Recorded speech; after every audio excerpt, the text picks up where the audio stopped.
Olá e bem-vindos. Nesta nossa análise, vamos mergulhar num tema fascinante, baseando-nos no trabalho do teólogo Alva Huffer.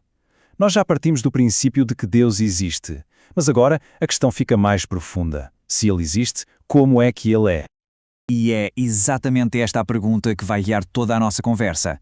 Não é só saber que Ele existe ou quem Ele é, mas sim como Ele é na sua essência mais profunda. É uma busca pela sua própria natureza. Bom, para responder a uma pergunta tão complexa, a teologia tem uma palavra específica. E para começarmos, precisamos de perceber bem o que são os atributos. Exato. Pensemos nisto assim. A existência de Deus diz-nos que Ele é. A sua personalidade, revelada na história, diz-nos quem Ele é. Mas os atributos, esses focam-se em descrever as suas qualidades, as suas perfeições. Eles respondem diretamente à pergunta como. Ok, agora vamos a umas definições um pouco mais formais. Isto é importante porque não são conceitos inventados agora. São ideias que a teologia tem vindo a desenvolver há muito tempo para nos ajudar a estruturar este entendimento. Então, o ponto central aqui é este. Atributos não são coisas que Deus tem ou que Ele pode adquirir. São qualidades que fazem parte do seu próprio ser. São intrínsecas, essenciais, permanentes, inseparáveis dele. O teólogo A. H. Strong coloca isto de uma forma muito interessante. Ele diz que estas características são inseparáveis da própria ideia de Deus, ou seja, não dá para sequer pensar em Deus sem pensar nestes atributos. E esta citação de H.C. Thiessen acrescenta um detalhe crucial. Os atributos não são partes ou peças de Deus como se ele fosse um puzzle. Pelo contrário, são como lentes diferentes através das quais a nossa mente consegue analisar e compreender a sua essência, que na verdade é uma só, perfeitamente unificada. Claro, com tantos atributos para estudar, os teólogos ao longo do tempo tentaram organizá-los. É quase como um bibliotecário a criar um sistema para arrumar os livros e tornar a informação mais fácil de encontrar. Vamos dar uma olhada rápida em alguns desses sistemas. Então, temos aqui 3 maneiras comuns de agrupar tudo isto. A primeira, negativo/positivo. Basicamente separa o que Deus não é, por exemplo, Ele é imortal, ou seja, não morre, daquilo que Ele é, como ser sábio. Outra forma é incomunicáveis/comunicáveis, que distingue os atributos que só Deus pode ter, como ser onipresente, daqueles que nós, humanos, podemos refletir, ainda que de forma limitada, como o amor. E por fim, absolutos/relativos, que olha para Deus em si mesmo, a sua santidade, versus a forma como Ele se relaciona com o universo, através da sua justiça, por exemplo. De todas estas classificações, o autor que estamos a seguir, Alva Huffer, prefere uma que ele considera especialmente clara e, bem, poderosa. É a divisão entre atributos naturais e morais.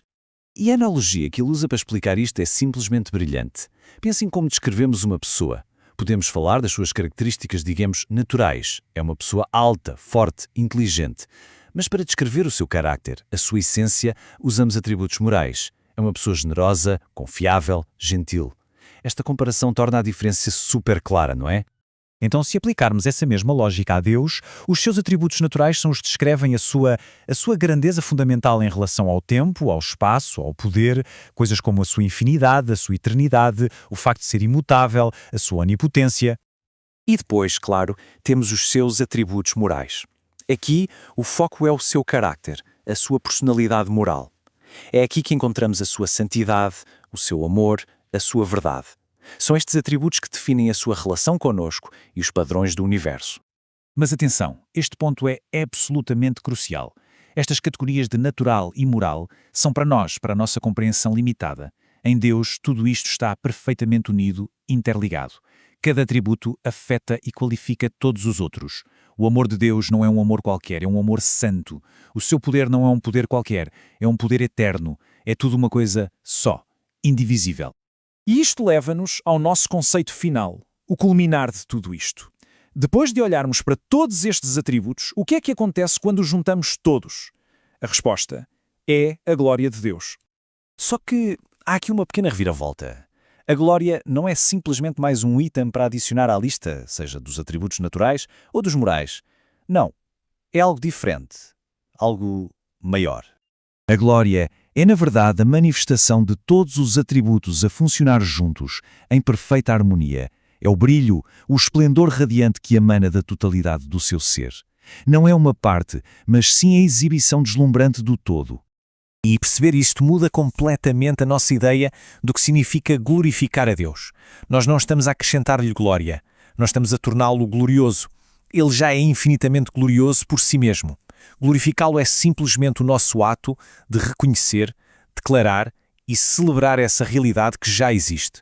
E esta passagem dos Salmos capta este sentimento na perfeição. É uma declaração, uma bênção e um desejo profundo de que a realidade da glória de Deus seja vista e reconhecida em todo o lado. É uma conclusão fantástica para esta nossa viagem pelos seus atributos. E assim fica uma última questão para reflexão. Depois de olhar para Deus não como uma ideia abstrata, mas como um ser com um caráter definido por santidade, amor, poder, verdade, de que forma é que isso muda a percepção que se tem de sua natureza?